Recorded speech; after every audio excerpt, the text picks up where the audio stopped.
رامپور کی سیاسی فضاؤں میں ایک نئی گرمی اس وقت محسوس ہوئی جب سماجوادی پارٹی کے صدر اکھلیش یادو اور سینئر لیڈر اعظم خان تقریباً 3 سال بعد آمنے سامنے آئے۔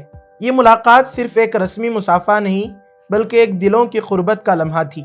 دونوں رہنما ایک دوسرے کا ہاتھ تھامے مسکراتے ہوئے ساتھ چلتے دکھائی دیے اور یہ منظر لمحوں میں سیاسی بحث کا موضوع بن گیا۔ ذرائع کے مطابق اکھلیش یادو بدھ کی دوپہر رامپور پہنچے جہاں اعظم خان نے ان کا پرتپاک استقبال کیا۔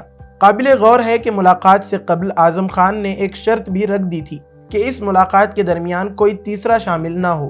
اکھلیش یادو نے اعظم کی یہ شرط بصد احترام قبول کی۔